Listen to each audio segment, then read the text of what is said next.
Hello সবাইকে স্বাগতম আমার চ্যানেলে। আজকে অষ্টম শ্রেণী গণিত বইয়ের চ্যাপ্টার 10 তথ্য বুঝে সিদ্ধান্ত নেই এই চ্যাপ্টারের 241 পৃষ্ঠা আমরা অনুশীলনী ম্যাথ 11 নম্বর থেকে শুরু করব। গত ভিডিওতে আমরা এই পর্যন্ত কমপ্লিট করেছিলাম। সো আগের ভিডিওগুলো যারা দেখো নাই অবশ্যই প্লেলিস্ট থেকে দেখে নেবে, আর আমার চ্যানেলে যারা নতুন তারা অবশ্যই আমার চ্যানেল সাবস্ক্রাইব করবে। তো চলো শুরু করি। দেখো 11 নম্বরে বলছে, ক নম্বরে বলছে তোমার পরিবার সহ নিকট আত্মীয় 25 জন সদস্যের বয়সের তথ্য বছরে সংগ্রহ করে লিপিবদ্ধ করো, প্রয়োজনে অভিভাবকের সাহায্য নাও। অর্থাৎ তোমার পরিবার সহ তোমার যে আত্মীয় স্বজন আছে টোটাল 25 জন সদস্যের বছর তোমার কি করতে বলছে, বয়স তোমার লিপিবদ্ধ করতে বলছে।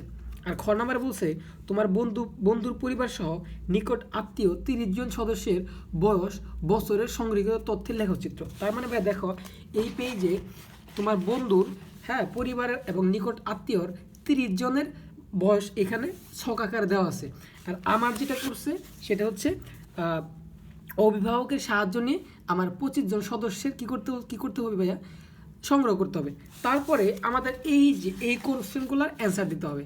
ঠিক আছে, এই কোশ্চেনগুলো অ্যান্সার দিতে হবে। তো চলো আমরা এখন কোশ্চেনের অ্যান্সারে সরাসরি চলে যাব। 1 নাম্বার বলছে উপাত্ত ব্যবহার করে, অর্থাৎ আমার পরিবারের উপাত্ত ব্যবহার করে কি করতে হবে, একটি গণসংখ্যা সারণী তৈরি করতে হবে। তো ভাইয়া আমরা এই ক নাম্বার থেকে শুরু করব। একটু ভালো করে বুঝো, একটি গণসংখ্যা সারণী তৈরি করো মানে আমার যে পরিবার ছিল 1 নাম্বার এর উপাত্ত ব্যবহার করে, আমার যে পরিবার ছিল এবং আত্মীয় স্বজনের বছর আমি কি করব, বয়সগুলা বছরে 25 জনের লিপিবদ্ধ করব। ওই 25 জনের বয়সের উপর ডিপেন্ড করে আমার কি করতে হবে, একটা গণসংখ্যা সারণী তৈরি করতে হবে। এখন দেখো ভাইয়া ফার্স্ট অফ অল তাহলে আমার কি লাগবে, আমার আত্মীয় স্বজন সহ আমার পরিবারের টোটাল 25 জনের বয়স আমাকে কালেক্ট করতে হবে। তো চলো এইখানে আমি আমার পরিবার সহ নিকট আত্মীয় 25 জন সদস্যের তথ্য বছরে নিম্নরূপ দেওয়া আছে। বয়সটা আমি কী করছি, বছরে নিম্নরূপ করছি। একজনের বয়স হচ্ছে 14, আরেকজনের 45, আরেকজনের 38, আরেকজনের 5, আরেকজনের 50। এভাবে সুন্দর করে আমি আমার অভিভাবকের পরামর্শ নিয়ে আমি সুন্দর করে কী করছি, 25 জনের বয়সের তালিকা তৈরি করছি। এটা তোমরাও কি করতে পারো, তোমার আত্মীয় স্বজন যারা আছে তোমার অভিভাবকের সাহায্য নিয়ে তোমরা 25 জনের তথ্য কালেক্ট করতে পারো, অথবা তোমরা এইটাই কি করতে পারো, এই তথ্যগুলো দিয়ে ম্যাথগুলো সলভ করতে পারো। সো আমি এই তথ্যগুলো দিয়ে ম্যাথগুলো সলভ করব। আমি 25 জনের বয়স কী করছি এখানে কালেক্ট করছি। ওকে, এখন ক নাম্বারে ভাইয়া খুব মন দিয়ে বুঝো, আমাকে একটি গণসংখ্যা সারণী তৈরি করতে বলছে। অর্থাৎ ভাইয়া এই তথ্যগুলো ব্যবহার করে আমাকে গণসংখ্যা সারণী তৈরি করতে হবে। তাহলে দেখো ভাইয়া এইখানে আমাদের যে বিচ্ছিন্ন উপাদানগুলো আছে ভালো করে বুঝো, এই বিচ্ছিন্ন উপাদান থেকে আমরা যদি গণসংখ্যা বের করতে চাই তাহলে আমার কি লাগবে, 3টা জিনিস লাগবে। ফার্স্ট অফ অল আমার লাগবে কি, শ্রেণীব্যাপ্তি লাগবে। 2 নাম্বার লাগবে কি, ট্যালি সংখ্যা লাগবে। 3 নাম্বার ঘরটা হচ্ছে আমার গণসংখ্যা। ভালো করে বুঝো, এরকম বিচ্ছিন্ন উপাদান থেকে আমার যদি গণসংখ্যা বের করতে হয় তাহলে আমার 3টা ঘর লাগবে। শ্রেণীব্যাপ্তি লাগবে, ট্যালি সংখ্যা লাগবে, তারপর হচ্ছে কি গণসংখ্যার ঘরটা লাগবে। এখন এইরকম বিচ্ছিন্ন উপাদান থেকে আমরা যদি শ্রেণীব্যাপ্তিটা বের করতে চাই, বা শ্রেণী সংখ্যাটা বের করতে চাই, ফার্স্ট অফ অল আমার কী করতে হবে, এই উপাত্তগুলোর পরিসরটা বের করতে হবে। তাহলে ফার্স্ট অফ অল আমি 11 প্রশ্নটা সলভ করতেছি। তাহলে লিখবো উপাত্তের পরিসর। আর তোমরা সবাই জানো উপাত্তের পরিসরের সূত্র হচ্ছে সর্বোচ্চ মান থেকে সর্বনিম্ন মান বাদ দিয়ে তার সাথে 1 যোগ করতে হয়। তাহলে একটু খেয়াল করে দেখো তো এইখানে সর্বোচ্চ মান কোনটা, এখানে সর্বোচ্চ মান হচ্ছে এই 64, আর সর্বনিম্ন মান কোনটা, সর্বনিম্ন মান হচ্ছে 5। তাহলে আমি সর্বোচ্চ মান থেকে সর্বনিম্ন মান বাদ দিছি, দেন +1 করছি। তাহলে 64 থেকে 5 বাদ দিলে থাকে 59 + 1 60। অর্থাৎ আমার উপাত্তের পরিসর বের হয়েছে কত ভাইয়া, উপাত্তের পরিসর বের হয়েছে 60। ক্লিয়ার? এখন আমাকে কি করতে হবে, শ্রেণী সংখ্যাটা বের করতে হবে। অর্থাৎ নিচে নিচে আমরা কয়টা ঘর করব, এটা হচ্ছে শ্রেণী সংখ্যা। আর শ্রেণী সংখ্যা বের করার জন্য আমাকে একটা আনুমানিক শ্রেণী ব্যাপ্তি ধরে নিতে হয়। আমি শ্রেণী ব্যাপ্তি 5ও ধরতে পারি, শ্রেণী ব্যাপ্তি 10ও ধরতে পারি। এখন কথা হচ্ছে আমি যদি শ্রেণী ব্যাপ্তি 5 ধরি তাহলে আমার শ্রেণী সংখ্যা বড় হবে, মানে অনেকগুলো শ্রেণী লাগবে। আর আমি যদি শ্রেণী সংখ্যা 10 ধরি তাহলে আমার কি হবে, 5 থেকে 7টা শ্রেণী লাগতে পারে, বা শ্রেণীর সংখ্যা লাগতে পারে। এই জন্য আমি শ্রেণীব্যাপ্তি 10 ধরে লিখবো। তোমরা চাইলে এখানে 5 ধরেও লিখতে পারো, ঠিক আছে? 5 ধরে লিখলে শ্রেণী সংখ্যাটা বেশি হবে। ক্লিয়ার? এইটুকুই ডিফারেন্স, আর কোনো ডিফারেন্স নেই। তাহলে শ্রেণীব্যাপ্তি 10 ধরে শ্রেণী শ্রেণী সংখ্যা। এখন শ্রেণী সংখ্যা বের করার সূত্র হচ্ছে পরিসরকে শ্রেণীব্যাপ্তি দ্বারা ভাগ দিতে হয়। তাহলে দেখো তো ভাই আমরা পরিসর বের করছি কত 60, তাহলে এই 60কে শ্রেণীব্যাপ্তি 10 ধরছি, তাহলে শ্রেণীব্যাপ্তি 10 দ্বারা ভাগ, তাহলে 60কে 10 দ্বারা ভাগ দিলে আসে 6।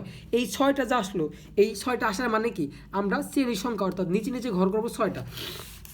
সরি, তো চলো এখানে আমরা সুন্দর করে ঘরটা সাজায় রাখছি। গণসংখ্যা নিবেশ সারণী। আমি তোমাকে প্রথমে কি বলছিলাম 3টা ঘর লাগবে, শ্রেণীব্যাপ্তি, টেলি সংখ্যা আর গণসংখ্যা। এখন তুমি এই দিকে কয়টা ঘর করবা, ওই যে আমরা বের করলাম শ্রেণী সংখ্যা 6টা ঘর করবো, 1 2 3 4 5 6 7। একটা ঘর বেশি করছি কেন, এইখানে আছে টোটাল 6টা ঘর, আর এই যে শিরোনাম লেখার জন্য একটা ঘর বেশি। এটুকু তো বুঝতে পারছো। তাহলে আমাদের উপাত্তের সর্বনিম্ন সংখ্যা কত ছিল 5, এই তো 5। তাহলে শ্রেণী ব্যাপ্তি আমরা কত ধরছিলাম মনে আছে 10 ধরছিলাম। তাহলে 5 থেকে 10 বাড়লে কত হবে, এই তো 15। তারপরে 15 থেকে 10 বাড়লে কত হবে, 25। তারপরে 25 থেকে 10 বাড়লে কত হবে ভাইয়া, 35। তারপরে 35 থেকে 10 বাড়লে কত হবে, 45। তারপরে 45 থেকে 10 বাড়লে কত হবে ভাইয়া, 55। সরি ঠান্ডা লাগছে, এই তো 55। তারপরে 55 থেকে 10 বাড়লে কত হবে, 65। এখন দেখো সরি 65। ক্লিয়ার? আমাদের সর্বোচ্চ সংখ্যা ছিল কত ভাইয়া, 64। হ্যাঁ, তাহলে আমাদের আসছে কত, 65। সরি, এখন দেখো আমাদের টেলি সংখ্যাটা বসাইতে হবে। তো টেলি সংখ্যা বসানোর নিয়ম তোমরা জানো। প্রথমে দেখো কি আছে এইখানে 14। একটু ভালো করে বুঝি, এখানে 14টা দেখো। প্রথমে আমরা হচ্ছে মার্ক করে আগাবো। 14টা কোথায় পড়বে দেখো, 5 থেকে 15 মধ্যে না, তাহলে এইখানে একটা কি দিব, দাগ দিব। তারপরে কত আছে ভাইয়া, 45। 45 কোথায় পড়ে ভাইয়া, এই তো দেখো 35 থেকে 45, এইখানে কিন্তু 45 হবে না এই ঘরে, যেখান থেকে শুরু হবে, অর্থাৎ 45 এখান থেকে শুরু হয়েছে না, তার মানে 45টা এইখানে পড়ছে, এইখানে কিন্তু না। ঠিক আছে, এই জিনিসটা মাথায় রাখবা। ধরো আমার 35 বসানো দরকার, তো 35টা কিন্তু এখানেও আছে, এই ঘরে কিন্তু 35 না, 35 থেকে শুরু হয়েছে যে ঘরে ওইখানে দাগ পড়বে। ঠিক আছে, আচ্ছা। তারপরে 45 শেষ, তারপর আমার 38 লাগবে। 38 কোথায় আছে ভাই দেখো, 38 আছে হচ্ছে এই যে 35 থেকে 45 এর মধ্যে 38 আছে, তাহলে একটা। তারপরে কি আছে ভাইয়া, 5। হ্যাঁ, 5 তাহলে কোথায় আছে, এই যে এখান থেকে শুরু হয়েছে 5, তাহলে এখানে আরেকটা দাগ। তারপরে কি আছে ভাইয়া, 50 52, দুইটা একসাথে যাই। দেখো 50 কোথায় পড়ে, 50 পরে হচ্ছে ভাইয়া এই যে 45 থেকে 55 এখানে। তারপর কি আছে 52, 52 কোথায় পড়ে ভাইয়া, 45 থেকে 55 এখানেই পড়ে, আরেকটা দাগ। আচ্ছা, তারপর হচ্ছে 64 আর 48 দুইটা একসাথে বের করি, 64, তারপর হচ্ছে 48। 64 কোথায় পড়ে ভাইয়া, এই যে 55 থেকে 65-র মধ্যে একটা দাগ। তারপর কি আছে ভাইয়া 48, তাহলে 48 কই পড়ে ভাইয়া, 48 পরে হচ্ছে এই যে 45 থেকে 55 এখানে একটা দাগ। তারপর কি আছে ভাইয়া 32, তাহলে 32 কোথায় পড়ে, এই তো 32 পরে হচ্ছে এই 25 থেকে 35-এর মধ্যে এই একটা দাগ। এইভাবে কিন্তু টেলি সংখ্যাগুলো বের করতে তোমরা সবাই জানো। তারপর হচ্ছে 61, 61 কোথায় পড়ে ভাইয়া, এই যে 55 থেকে 65-র মধ্যে, এই জন্য একটা দাগ দিলাম। তারপরে কি আছে 36, তাহলে 36 কোথায় পড়ে ভাইয়া, 36 পরে হচ্ছে এই 35 থেকে 45 এইখানে এই একটা দাগ। তারপর কি আছে ভাইয়া 28, 28 কই পরে, 28 পরে হচ্ছে ভাইয়া এই যে 25 থেকে 35 এইখানে হচ্ছে 28 পরে। তারপরে কি আছে 47, 47 কই পরে ভাইয়া, 47 পরে হচ্ছে এই যে 45 থেকে 55, দেখো এখানে 4টা হয়ে গেছে না, আমাদের 47তে বসাইতে হবে। 4টার পরে যখন 5 নাম্বারটা আসবে তখন এইভাবে কোনাকুনি একটা দাগ দেবো। ঠিক আছে, 47। ওকে, তারপরে আছে হচ্ছে 33, তারপর 30। 33 কোথায় পড়ে ভাইয়া, এই তো 25 থেকে 35-এর মধ্যে 33। তারপরে কি আছে, তারপর আছে হচ্ছে এটা শেষ 30। 30 কোথায় পড়ে, 30 পরে হচ্ছে এই 25 থেকে 35 এইখানে এই একটা দাগ দিলাম। তারপরে 30-এর পরে কি আছে, 30-এর পরে আসে হচ্ছে 36, তাহলে 36টা কই পড়ে, 36টা পরে হচ্ছে এই 35 থেকে 45 এইখানে এই তো একটা দাগ। তারপর আছে হচ্ছে 8, 8টা কোথায় পড়ে, এবার ফোঁটা দিয়ে যাচ্ছি যাতে মনে থাকে। হ্যাঁ, 8, 8টা পরে হচ্ছে 5 থেকে 15 এইখানে এই তো। তারপর আছে হচ্ছে 27, 27টা কই পড়ে ভাইয়া, 27টা পরে হচ্ছে এই তো 25 থেকে 35 এখানে, যেহেতু এখানে 4টা হয়ে গেছে তাহলে 5 নাম্বার টেলিটা দিতে হবে, আর 5 নাম্বার টেলিটা দেওয়ার জন্য এইভাবে কোনাকুনি দিতে হয়। আমাদের 27 কিন্তু বসানো শেষ। আচ্ছা, তারপর আছে 49, 49 কোথায় পড়ে ভাইয়া, 49 পরে হচ্ছে 49 এই যে 45 থেকে 55 এখানে পরে হচ্ছে 49 এই তো। আচ্ছা, তারপরে আছে হচ্ছে টোয়েন্টি কই পরে 20 পরে হচ্ছে ভাইয়া এই যে 15 থেকে 25 এইখানে এই একটা দাগ। তারপরে কি আছে 20 পরে আছে হচ্ছে 12, তাহলে 12টা কোথায় পড়ে 12টা এই 5 থেকে 15 এইখানে এই তো 12। তারপরে কি আছে হচ্ছে 14টা কোথায় পড়ে 14টা পরে হচ্ছে কি এই 5 থেকে 15 এখানে, যেহেতু 4টা হয়ে গেছে 5 নাম্বার দাগ এটা আমার কী করতে হবে আড়াআড়ি দিতে হবে। আচ্ছা তারপর হচ্ছে কত ভাইয়া এই 15টা কই পড়বে ভাইয়া দেখো এই যে এখানে 5 থেকে 15 এইখানে কিন্তু পড়বে না, 15 যেখান থেকে শুরু হয়েছে এই যে 15 থেকে 25, তার মানে 15টা পড়বে এই যে 15 পড়বে এইখানে। আচ্ছা তারপরে কি আছে তারপর আছে 23 পরে 46। আচ্ছা 23টা কোথায় পড়বে এই যে 15 থেকে 25 এখানে এই তো। তারপর আছে কত ভাইয়া 46, তাহলে 46টা কই পড়বে এই 45 থেকে 55 এখানে, হ্যাঁ তাহলে এই 46। তাহলে এখন আমরা গুনে জাস্ট এখানে গণসংখ্যা বসাবো 4 আর 1 5, তাহলে গণসংখ্যা হচ্ছে 5 সরি। তারপরে এখানে আছে কত ভাইয়া 3 এই তো 3, এখানে আছে 5 এই তো 5, তারপরে এখানে আছে 3 এই তো গণসংখ্যা 3, ট্যালিগুলো এখানে বসাবো। তারপর এখানে আছে 4 1 5 6 7 আর এখানে আছে কত 2। এই তো ভাইয়া ফাইনালি কিন্তু আমার ক নাম্বার অ্যান্সারটা শেষ হলো। তাহলে আশা করি বুঝতে পারছো কী করতে হয়। আমি আরেকবার বলি, প্রথমে তোমরা হচ্ছে কী করবা যদি এরকম বিচ্ছিন্ন দেওয়া থাকে পরিসরটা বের করবা, সর্বোচ্চ মান থেকে সর্বনিম্ন বাদ দিয়ে এক যোগ করে, তারপরে শ্রেণী ব্যাপ্তি তোমাদের মতো ধরে নেবা 5 10 ধরে নিয়ে শ্রেণীর সংখ্যাটা বের করবা। শ্রেণীর সংখ্যা বের করার সূত্র হচ্ছে পরিসর ভাগ হচ্ছে শ্রেণী ব্যাপ্তি, এই পরিসরকে শ্রেণী ব্যাপ্তিতে ভাগ দিবা, আসবে হচ্ছে শ্রেণী সংখ্যা, অর্থাৎ 6টা ঘর করতে হবে তোমার। এই তো 6টা ঘর করে তারপর সর্বনিম্ন মান থেকে তোমরা শ্রেণী ব্যাপ্তি গণনা শুরু করবে। সর্বনিম্ন মান ছিল 5, 10 বাড়াইলে আসে 15, তারপর 15 থেকে 25 10 করে বাড়তে থাকবে, ঠিক আছে। তাহলে আশা করি বুঝতে পারছো। আর যারা আমার চ্যানেলে নতুন ভাই অবশ্যই চ্যানেলটা সাবস্ক্রাইব করবা। নেক্সট কোশ্চেনে চলে যাই, একটু ভিডিওটা লম্বা হবে কারণ অনেকগুলো কোশ্চেন, হ্যাঁ কিছু একটু ধৈর্য সহকারে দেখো জাস্ট, আশা করি অনেক ভালো বুঝতে পারবা। তাহলে ক নাম্বারটা কিন্তু শেষ। নেক্সট হচ্ছে আয়তলেখা অঙ্কন করে আয়তলেখা থেকে গণসংখ্যার বহুভুজ ও প্রচুরক নির্ণয় করো। তার মানে এখানে 3টা কোশ্চেন ভাইয়া, আয়তলেখা অঙ্কন করতে হবে, আয়তলেখা থেকে গণসংখ্যা বহুভুজ নির্ণয় করতে হবে, তারপর প্রচুরক নির্ণয় করতে হবে। এখন ভাইয়া তোমাকে যেটা বুঝতে হবে সেটা হচ্ছে আয়তলেখা অঙ্কনের জন্য তোমাকে জাস্ট 2টা ঘর লাগে, একটা হচ্ছে কি শ্রেণীব্যাপ্তি আর একটা হচ্ছে গণসংখ্যা। এইটুকু তো হচ্ছে যারা আমার আগের ভিডিওগুলো দেখছো তারা অবশ্যই জানো। এই আয়তলেখা অঙ্কনের জন্য কয়টা ঘর লাগবে 2টা, শ্রেণীব্যাপ্তি আর গণসংখ্যা। আমরা কোন শ্রেণীব্যাপ্তি আর কোন গণসংখ্যাটা নেব এই তো ভাইয়া আমরা এইখানে যে শ্রেণীব্যাপ্তি আর এখানে যে গণসংখ্যাটা বের করছি না, জাস্ট এইটা থেকে আমরা অ্যান্সারটা করব। তাহলে আমি এই যে এইখানে আয়তলেখা অঙ্কনের জন্য করে আয়তলেখা থেকে গণসংখ্যা বহুভুজ ও প্রচুরক নির্ণয় করি, খ নাম্বার কোশ্চেনটা। তাহলে আমি শ্রেণীব্যাপ্তিগুলো লিখে নিছি আর গণসংখ্যা লিখে নিছি। এখন আমাকে কী করতে হবে আয়তলেখাটা অঙ্কন করতে হবে। তো আয়তলেখা অঙ্কনের জন্য আমাকে কী করতে হবে গ্রাফটা নিতে হবে। আশা করি তোমরা সবাই জানো এই আয়তলেখা অঙ্কনের জন্য কী করতে হয়, এক্স অক্ষ বরাবর আমার কী করতে হয় ভাইয়া, এক্স অক্ষ বরাবর আমাকে নিতে হয় শ্রেণীব্যাপ্তি এবং ওয়াই অক্ষ বরাবর নিতে হয় আমাকে গণসংখ্যা। তাহলে আমরা এখান থেকে শুরু করে দেই।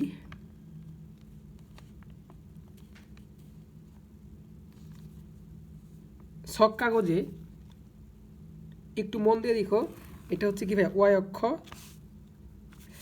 এটা হচ্ছে মূল বিন্দু 0 আর এটা হচ্ছে কি এক্স অক্ষ।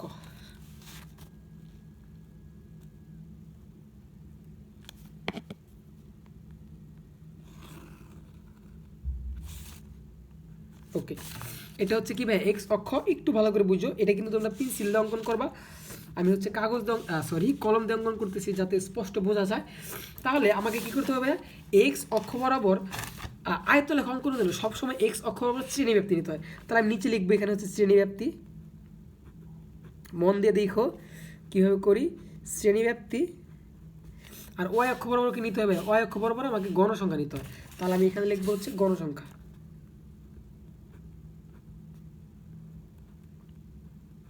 এই তো এক্স অক্ষ বরাবর হচ্ছে শ্রেণীব্যাপ্তি, ওয়াই অক্ষ বরাবর হচ্ছে গণসংখ্যা। এখন দেখো আমরা যদি এক্স অক্ষ বরাবর শ্রেণীব্যাপ্তি ধরছি, আমাদের শ্রেণীব্যাপ্তি ছিল কত পর্যন্ত 5 থেকে শুরু হয়ে সর্বোচ্চ 65 পর্যন্ত আছে। তাহলে আমি কিন্তু চাইলে এক্স অক্ষ বরাবর প্রতি ক্ষুদ্র একককে 1 একক করে ধরতে পারি অথবা 2 একক করে ধরা যায়। আমি এটা গ্রাফের উপর ডিপেন্ড করবো যে আসলে জায়গা হয় কিনা। আমি যদি 2 একক করে ধরি তাহলে প্রতি ঘরকে 2 একক করে ধরি তাহলে কি আসে 1 2 3 4 5, 5 মানে হচ্ছে 10, ঠিক আছে 5 মানে হচ্ছে কি ভাই 10। তাহলে দেখো আমার একটা জিনিস বলছিলাম তোমাদের মনে আছে কিনা যারা আগের ভিডিওগুলো দেখছো, যদি শ্রেণীব্যাপ্তি 0 থেকে শুরু হয় তাহলে আমরা এই মূল বিন্দু থেকে শুরু করি।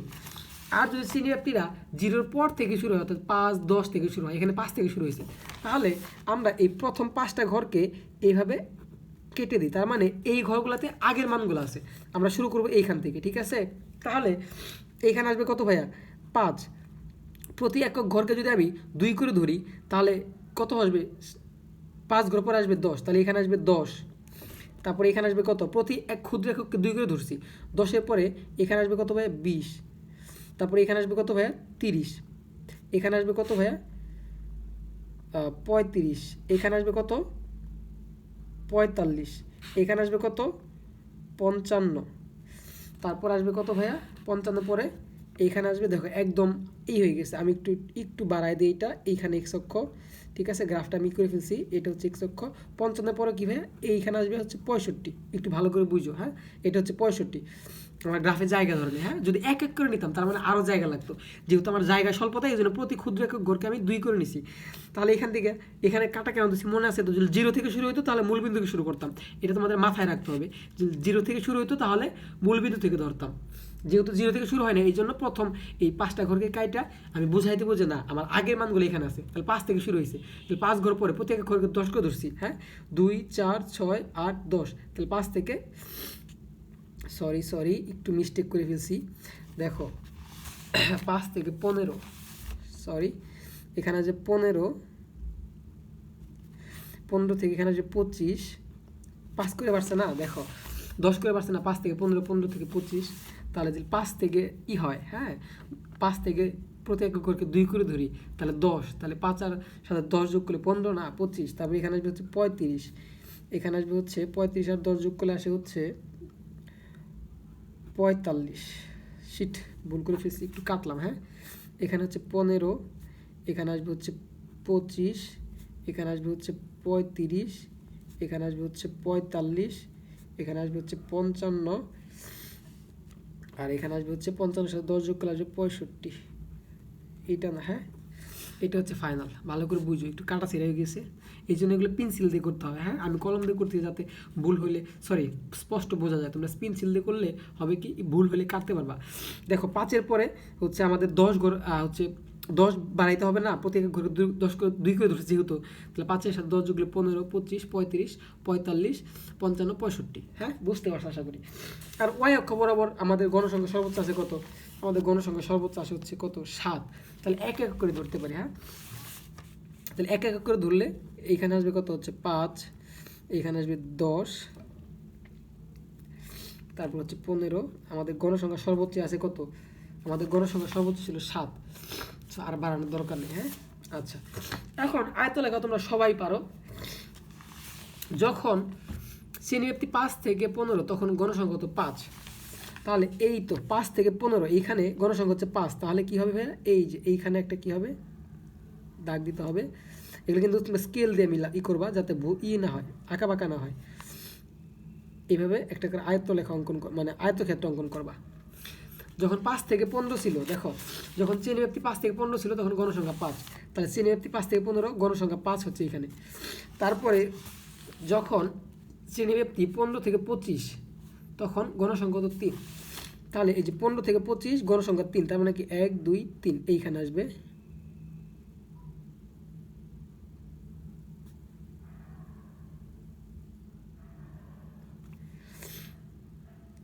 আচ্ছা, তারপরে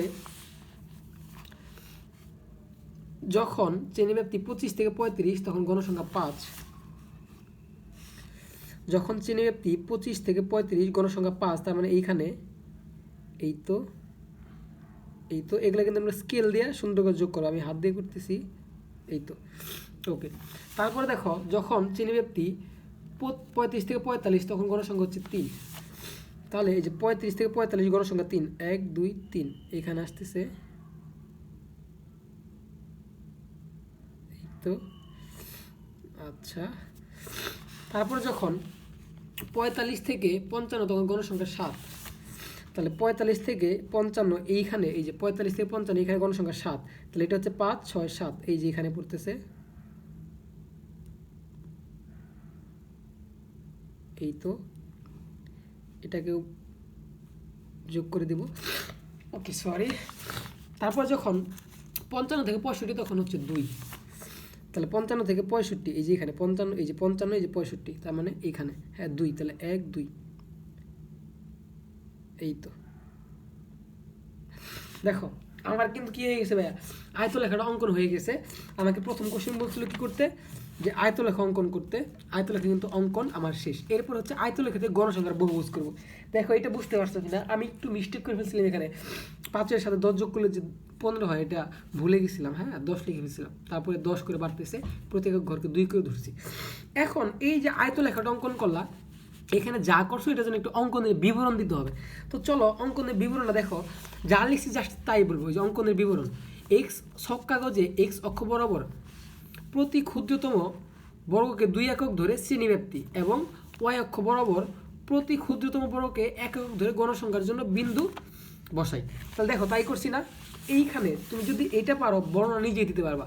এক্স অক্ষ বরাবর প্রতি ক্ষুদ্রতম বর্গকে 2 একক ধরে শ্রেণীব্যাপ্তি বসাইছি, আর ওয়াই অক্ষ বরাবর প্রতি ক্ষুদ্রতম ঘরকে 1 একক ধরে গণসংখ্যা বসাই, গণসংখ্যার বিন্দু বসাইছি। হ্যাঁ আচ্ছা, এরপরে কি করছি,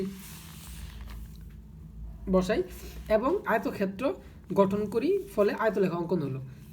তারপর কি করছি ভাই, এই যে আয়তক্ষেত্র গঠন করছি না যোগ করে, তার মানে কি যোগ করে আয়তক্ষেত্র গঠন করার পরে কি হয়েছে, আয়তলেখা অঙ্কন হয়ে গেছে। এটা হচ্ছে আয়তলেখার জন্য বিবরণটুকু।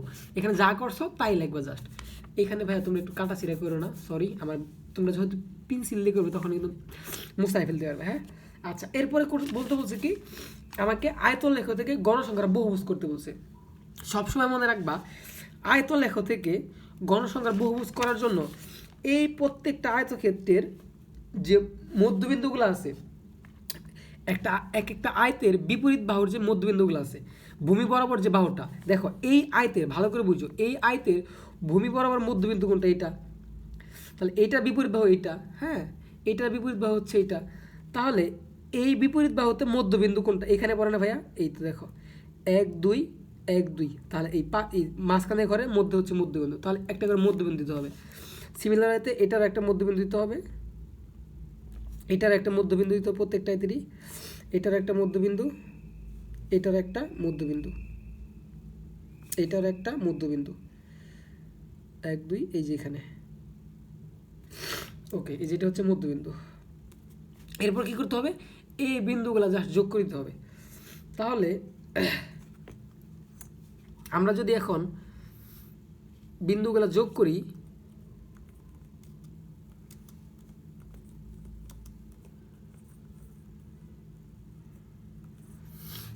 আচ্ছা তাহলে কি আসে,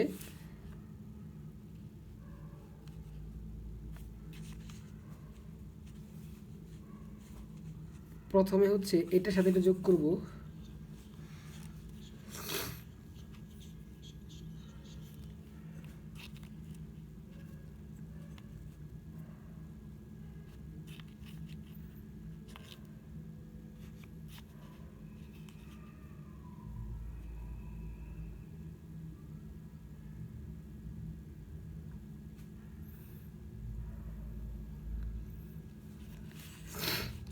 সরি ঠান্ডা লাগছে একটু, এই যে এটার সাথে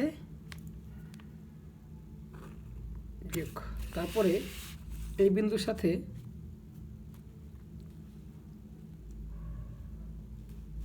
এই বিন্দু যোগ করব, তারপরে জাস্ট যোগ করে দিই বিন্দুগুলো, এটার সাথে এটা যোগ করব, আর কোনো কাজ নাই। সরি একটু সময় নিয়েছি, ঠান্ডা লাগছে তো। আচ্ছা তারপরে এটার সাথে এটা যোগ করব, তারপরে এটার সাথে এটা যোগ করব,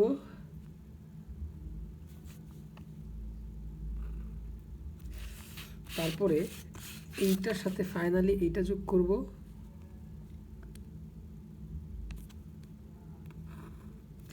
তারপর এটার সাথে এটা যোগ করে দিব। এই তো দেখো, এইটুকু বুঝতে পারছো কিনা, জাস্ট আমরা আয়তলেখা যে অঙ্কন করছিলাম, এই আয়তলেখা অঙ্কন করার পরে প্রত্যেকটা আয়তের উপরের যে বাহুটা থাকে তার মধ্যবিন্দুতে এক একটা ফোঁটা দিয়ে নিব, তারপর আস্তে আস্তে যোগ করে দিব। এটাই কিন্তু ফাইনালি কি আয়তলেখার আমাদের কি হয়েছে, এই যে আয়তলেখ থেকে গণসংখ্যার বহুভুজ কিন্তু অলরেডি হয়ে গেছে। এখন এই যে এটা করলা, হ্যাঁ, এইটা করার জন্য তোমাকে কি করতে হবে, তোমাকে ফার্স্ট অফ অল এটা বর্ণনা দিতে হবে। তো চলো এটা বর্ণনা আমরা জাস্ট কি লিখছি এটাই দিব। আচ্ছা, এবার আয়তলেখগুলোর মধ্যবিন্দু নির্ণয় করি। দেখো এই যে তাই করছি না, এইটুকুর জন্য এই যে আয়তলেখগুলোর প্রত্যেকটা মধ্যবিন্দু নির্ণয় করছি না। আচ্ছা, মধ্যবিন্দু নির্ণয় করি, বিন্দুগুলো ক্রমানুসারে যোগ করি। তারপর কি করছি ভাইয়া, এই তো বিন্দুগুলো ক্রমানুসারে যোগ করছি না, বিন্দুগুলো ক্রমানুসারে যোগ করছি। এই যে বিন্দুগুলো ক্রমানুসারে যোগ করি, ফলে যে ক্ষেত্রটি তৈরি হলো তা একটি গণসংখ্যার বহুভুজ। এইটুকু কিন্তু আমার গণসংখ্যার বহুভুজের জন্য হয়ে গেছে। তাহলে ফাইনালি আমাদের দুইটা অ্যান্সার কিন্তু শেষ। আয়তলেখ অঙ্কন করে ফেলছি এবং আয়তলেখ থেকে গণসংখ্যার বহুভুজ করে ফেলছি। তাহলে আয়তলেখ থেকে গণসংখ্যার বহুভুজ করার জন্য নিয়মটা কি হয়, প্রত্যেকটা আয়তের মধ্যবিন্দু বের করবা, তারপরে প্রত্যেকটা বিন্দু জাস্ট কি করে দিবা, যোগ করে দিবা। এখন তোমাকে যেটা করতে হবে ভাইয়া, এই প্রচুরক নির্ণয় করতে হবে। এখন আমি তোমাকে বলবো, এই প্রচুরক নির্ণয়ের জন্য তোমাকে দেখতে হবে, যদি এইখান থেকে তোমাকে প্রচুরক নির্ণয় করতে বলছে, তো প্রচুরক নির্ণয়ের জন্য তোমাকে যেটা করতে হবে, দেখবা এইখানে কোন আয়তক্ষেত্র সব থেকে বড়। দেখো তো এই যে 1টা 2টা 3টা 4টা 5টা 6টা আয়ত পাইছি, এই 6টার মধ্যে কোনটা সব থেকে বড়, এইটুকু তো বুঝতে পারছো। তাহলে এই আয়তের আমরা কি করব, একটু নামকরণ করি। হ্যাঁ, একটু ভালো করে বুঝি, এখানে কিন্তু আসলে খেলাটা। হ্যাঁ, তাহলে এটা হচ্ছে এ বিন্দু, এটা নাম করলাম বি, এটা হচ্ছে সি, এটা হচ্ছে ডি, এ বি সি ডি, এই আয়তের নামকরণ করলাম। এখন এই আয়তের নামকরণ করার পরে এইখান থেকে আমাদের প্রচুরকটা বের করতে হবে। ভালো করে বুঝো, এইখানে যে বিন্দুটা আছে, এই যে এই বিন্দুটার একটা নামকরণ করতে হবে, আর এই বিন্দুটার একটা কি করতে হবে, নামকরণ করতে হবে। এটুকু তো বুঝতে পারছো।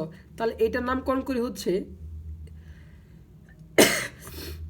ই, আর এইটার নামকরণ করি হচ্ছে এফ। ভালো করে বুঝো, প্রথমে এই আয়তটার নামকরণ করলাম এ, প্রত্যেকটা বিন্দুর হচ্ছে এ বি সি ডি। এরপরে এই যে এইখানে এই বিন্দুটার নামকরণ করতে হবে, এই বিন্দুর নামকরণ করতে হবে। এটা হচ্ছে ই বিন্দুর নামকরণ করলাম, এটা হচ্ছে কি বিন্দু, এফ বিন্দুর নামকরণ করলাম। এরপরে ইডি এবং এ এফটা যোগ করতে হবে। তাহলে চলো ইডি একটু ভালো করে বুঝো, ইডি যোগ করি, এই তো ইডি যোগ করছি। তারপর কি করতে হবে, এই ইএফ এইটা আর সরি এফ এ যোগ করতে হবে। তাহলে এই তো এফ বিন্দু আর এই তো এ বিন্দু,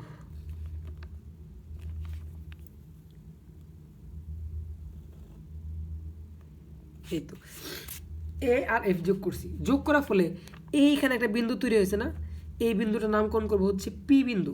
এই বিন্দুটার নামকরণ করবো কি, পি বিন্দু। দেখো এখানে আমি A B C D E F ধরছি, তুমি এক্স ওয়াই জেড চাইলে যা ইচ্ছা ধরতে পারো, এটা কোনো প্রবলেম নাই। কিন্তু এই বিন্দুটার নামকরণ করবো কি এখন, পি বিন্দু। তাহলে আমি এই যে বিন্দুটা হলো এটার নামকরণ করলাম পি। ভালো করে বুঝো, এখন এই পি বিন্দুটা থেকে এই ভূমি বরাবর অর্থাৎ ভুজ বরাবর, এটা কিন্তু হচ্ছে আমরা কি জানি, এক্স অক্ষকে ভুজ বলা হয়, ওয়াই অক্ষকে কোটি বলা হয়। তাহলে এই ভুজ বরাবর জাস্ট এখানে যোগ করে দেবো। তাহলে এটা যদি আমি যোগ করি তাহলে কি আসে,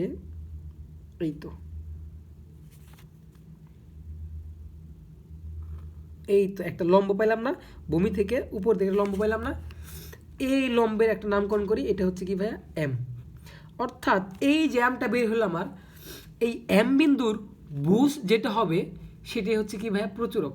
ভালো করে বুঝো, এই এম বিন্দুর যে ভুজ, এই ভুজটা হবে প্রচুরক। তাহলে ভাইয়া আমরা কিন্তু ওই হচ্ছে স্থানাঙ্ক দিয়ে শিখে আসি কীভাবে একটা বিন্দু স্থানাঙ্ক বের করতে হয়। তাহলে ভাই এম বিন্দু স্থানাঙ্ক তুমি বের করতে পারবা, অবশ্যই পারবা।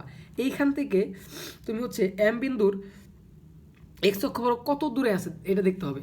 এখানে অলরেডি কত আছে ভাইয়া, 45। হ্যাঁ, এই যেটা হচ্ছে 45, প্রতি একক হচ্ছে 2 করে। 45 আর 2 কত হবে ভাইয়া, 47। 47 আর 2 কত হবে, 48, 49। তাহলে 49 থেকে একটু দূরে আছে এমটা, এই দেখো একটু দূরে আছে। তাহলে 49 আমরা কি বলতে পারি, 49 পয়েন্ট সামথিং বলতে পারি। ভালো করে বুঝুন, এই এম বিন্দুর দুইটা মান, একটা হচ্ছে ভুজের মান, একটা হচ্ছে কোটির মান। এক্স অক্ষ বরাবর হচ্ছে ভুজের মান আর ওয়াই অক্ষ বরাবর হচ্ছে কোটির মান। তাহলে এইখানে আমি একটু দেখাই, এম বিন্দুর মান যদি আমি বের করি, তাহলে আমরা প্রথমে এক্স এর মান বের করবো, ভুজের মান বের করবো, তারপর কোটির মান বের করবো। তাহলে ভুজের মানটা কীভাবে আসবে, দেখো এক্স অক্ষ বরাবর কত দূরে আছে এম বিন্দুটা, এই যে মূলবিন্দু থেকে এক্স অক্ষ বরাবর কত দূরে আছে, এইখানে অলরেডি আছে হচ্ছে 45, এখানে হচ্ছে 45, তারপরে 2 ঘর দূরে আছে, 1 2। তাহলে 45 আমরা প্রতি একক ঘরকে 2 করে ধরছিলাম, একটু ভালো করে বুঝো। এই ঘরে গেলে আসবে কত 45 আর 2 47, এই ঘরে আসলে কত হবে 47 আর 2 48 49, কিন্তু আর একটু দূরে আছে, তাহলে এটাকে আমরা বলতে পারি না 49 দশমিক ধরো হচ্ছে আমি 2 বললাম 49.2 কমা আর কোটি কত হবে ভাইয়া মূলবিন্দু থেকে উপর দিকে যেতে হবে, কিন্তু মূলবিন্দু থেকে তো এটা তো হচ্ছে এম বিন্দুতে মূলবিন্দু বরাবরই, তাহলে কোটির মান তো হচ্ছে 0, যারা স্থানাঙ্ক পড়ে আসো তারা হয়তো জানো। তাহলে এই যে ভাইয়া এম বিন্দুর যে মানটা না, এই মানটাকেই বলা হয় কি সরি এম বিন্দুর যে বুঝটা আছে না এটা হচ্ছে প্রচুরক। দেখো তাহলে এইটা যে করলা এইটার জন্য একটা বর্ণনা তোমাকে দিতে হবে, আশা করি বুঝাইতে পারছি। আর একটু মন দিয়ে দেখো যে কীভাবে বের করলাম। তারপর আমরা কি করব ভাইয়া, প্রচুরক শ্রেণীর আয়তক্ষেত্রটি হলো ABCD। দেখো ভাইয়া এই তো প্রচুরক শ্রেণীর আয়তক্ষেত্রটি কোনটা, তোমাকে কি বলছিলাম যে এখানে প্রচুরক শ্রেণী কোনটা, সবথেকে বড় যে আয়তক্ষেত্র সেটা হচ্ছে প্রচুরক শ্রেণী, আর সবচেয়ে বড় আয়তক্ষেত্র হচ্ছে এটা। তাহলে প্রচুরক শ্রেণীর আয়তক্ষেত্র কোনটা, ABCD হচ্ছে প্রচুরক শ্রেণীর আয়তক্ষেত্র। আমি তাই বলছি যে প্রচুরক শ্রেণীর আয়তক্ষেত্র হলো ABCD। এবার A O F, A, F O E, D যোগ করি, তাহলে দেখো ভাইয়া এই যে A, F O E, D যোগ করি, তাহলে এই তো এটা হচ্ছে E বিন্দু ধরছিলাম, এটা হচ্ছে F বিন্দু ধরছিলাম, A আর F যোগ করছি, E আর D যোগ করছি, তারপর যে মধ্যবিন্দুটা পাইলাম এই যোগ করি, তারপর AF ও ED পরস্পরকে P বিন্দু ছেদ করেছে। দেখো এই যে AF ও সরি AF ও ED পরস্পরকে P বিন্দু ছেদ করছে না, জাস্ট এটা লিখছি। A ও F এবং E ও D পরস্পরকে P বিন্দুতে সরি অনেক ঠান্ডা লাগে গেছে, P বিন্দু ছেদ করি। P বিন্দু থেকে X অক্ষের উপর PM লম্ব আঁকি। দেখো এই যে এই P বিন্দু থেকে X অক্ষের উপর, এটা X অক্ষ ছিল না, সরি X অক্ষের উপর PM লম্ব আঁকছি, এই যে PM লম্ব আঁকছি, এটাই বলছি লম্ব আঁকি P বিন্দু থেকে। আচ্ছা তারপর কি করছি, যা X অক্ষকে M বিন্দু ছেদ করেছে, এই তো যা কি করছে X অক্ষকে সরি অনেক টান লেগে গেছে, X অক্ষকে M বিন্দু ছেদ করছে। তারপরে কি এখন M বিন্দুর স্থানাঙ্ক হলো কি, এখন M বিন্দুর স্থানাঙ্ক কত বের করছি ভাইয়া 49.2,0, তাহলে M বিন্দুর স্থানাঙ্ক আমি কি লিখবো 49.2,0, এটা হচ্ছে এর স্থানাঙ্ক। এখন তাহলে আমার কিটা হবে কি প্রচুরকটা হবে কি, সুতরাং M বিন্দুর বুঝই হবে প্রচুরক, তাহলে M বিন্দুর বুঝ কত বের করেছিলাম ভাইয়া 49.2, তার মানে এই তো 49.2 হচ্ছে কি ভাই প্রচুরক। M বিন্দুর বুঝ এটা হচ্ছে বুঝ, এটা হচ্ছে কি কোটি, তাহলে M বিন্দুর বুঝই হচ্ছে কি ভাই প্রচুরক। তাহলে M বিন্দুর বুঝ বের করেছিলাম কত 49.2, এই লিখবা M বিন্দুর বুঝই হবে প্রচুরক, সুতরাং 49.2। আশা করি বুঝতে পারছো। সো না বুঝলে আবার টেনে হ্যাঁ আটকে ভালো করে বুঝবে এখানে কীভাবে করছি। আমি একটু কাটা ছিঁড়া করছি, এই জন্য কিন্তু আগে সরি বলে দিচ্ছি, তোমরা পেন্সিল দিয়ে করবা যাতে ভুল হলে আবার রিকভারি করতে পারো। আচ্ছা এরপরে দেখো আমাকে ঘ নাম্বারে বলছে প্রত্যক্ষ ও সংক্ষিপ্ত পদ্ধতিতে গাণিতিক গড় নির্ণয়। তো ভাইয়া এটা একদম ইজি, তোমরা সবাই জানো যে প্রত্যক্ষ পদ্ধতিতে গড় নির্ণয় করতে গেলে আমার 4টা ঘর লাগে, আর সংক্ষিপ্ত পদ্ধতিতে গড় নির্ণয় করলে আমাদের 5টা ঘর লাগে যদি শ্রেণীব্যাপ্তে গণসংখ্যা দেওয়া থাকে। তো ঘ নাম্বারে প্রত্যক্ষ পদ্ধতিতে গড় নির্ণয় আমার 4টা ঘর লাগবে, প্রথমে শ্রেণীব্যাপ্তি, তারপর গণসংখ্যা, মধ্যমান, তারপর FI XI। তাহলে আমি সুন্দর করে 4টা ঘর লিখে নিছি। হ্যাঁ এরপর আমার ঘর কয়টা সুন্দর করে যা আছে আমি ঘরগুলো টেনে নিছি আর গণসংখ্যাগুলো বসাই নিছি। এখন মধ্যমান কীভাবে করতে হয় তোমরা সবাই জানো, প্রথমে হচ্ছে কি এই দুইটা যোগ করে 2 দ্বারা ভাগ, তাহলে 10, 15 আর 5 যোগ করলে 20, 20কে 2 দ্বারা ভাগ করলে আসে কত হচ্ছে 10 আসে। তারপর 15 আর 25কে যোগ করলে কত আসে, এই তো 15 প্লাস 25 যোগ করলে আসে হচ্ছে 40, 40কে 2 দ্বারা ভাগ করলে আসে হচ্ছে কত 20, এই তো 15 আর 25 যোগ করলে 40, 40কে 2 দ্বারা ভাগ করলে আসে 20। তারপর আবার কি 25 আর 35 যোগ করলে আসবে কত 40, 60, 60কে 2 দ্বারা ভাগ করলে আসবে হচ্ছে কত 30। আবার এখানে 45 আর 35কে যোগ করলে 50, 80, 80কে 2 দ্বারা ভাগ করলে আসবে 40, এই তো 40।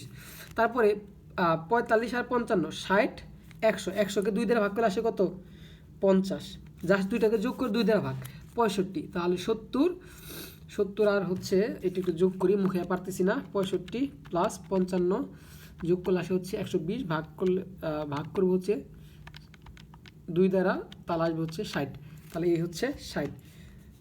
আচ্ছা তাহলে আশা করি মধ্যমানটা বের করতে পারছো। এরপরে যেটা করতে হবে, এই গণসংখ্যাগুলো যোগ করতে হবে। একটা জিনিস মাথায় রাখবা, এই প্রত্যক্ষ পদ্ধতি গড় নির্ণয়ের সময় গণসংখ্যাকে যোগ করে বড় হাতের আন দ্বারা প্রকাশ করতে হবে, আর সংক্ষিপ্ত পদ্ধতি গড় নির্ণয়ের জন্য যোগ করে ছোট হাতের আন দ্বারা প্রকাশ করতে হবে। ঠিক আছে?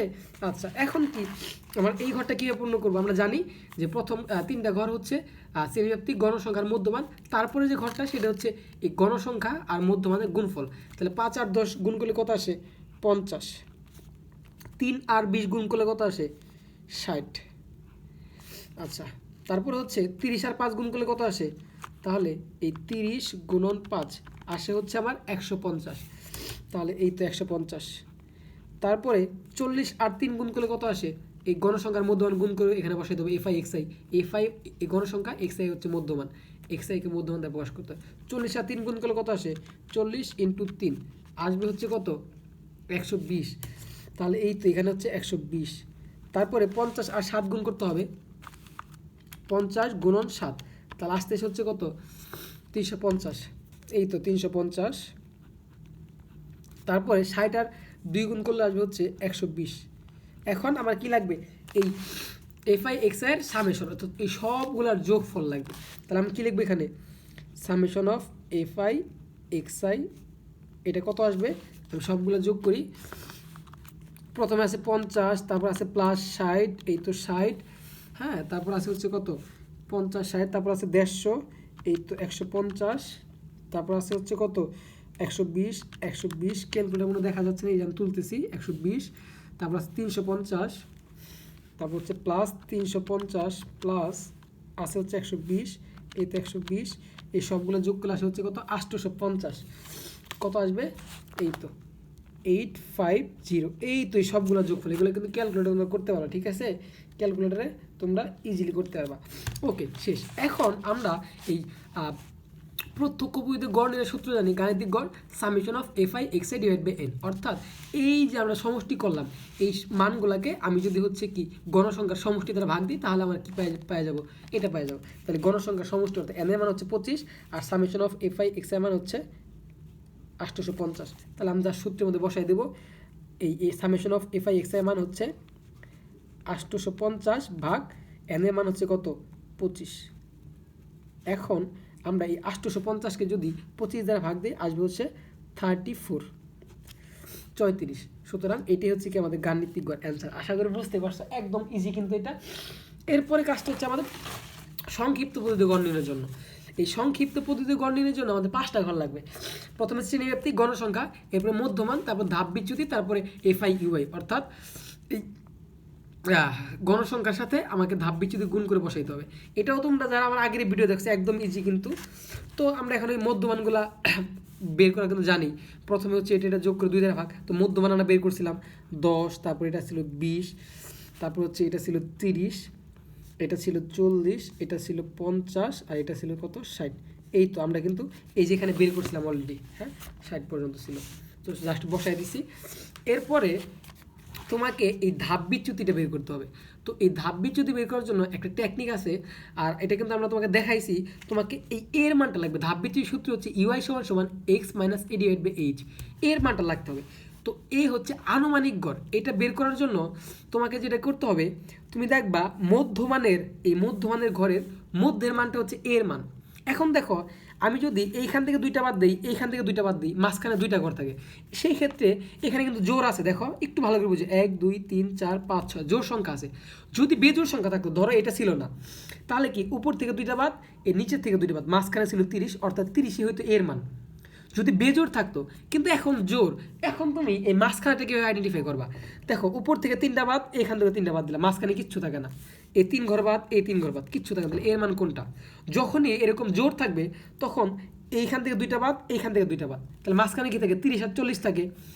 এই 30 আর 40-এর মধ্যে যার মধ্যমানটা সব থেকে বড়, সেটা হচ্ছে এর মান। তাহলে 30 আর 40-এর মধ্যে 40 সবচেয়ে বড়, সুতরাং 40 হচ্ছে এর মান।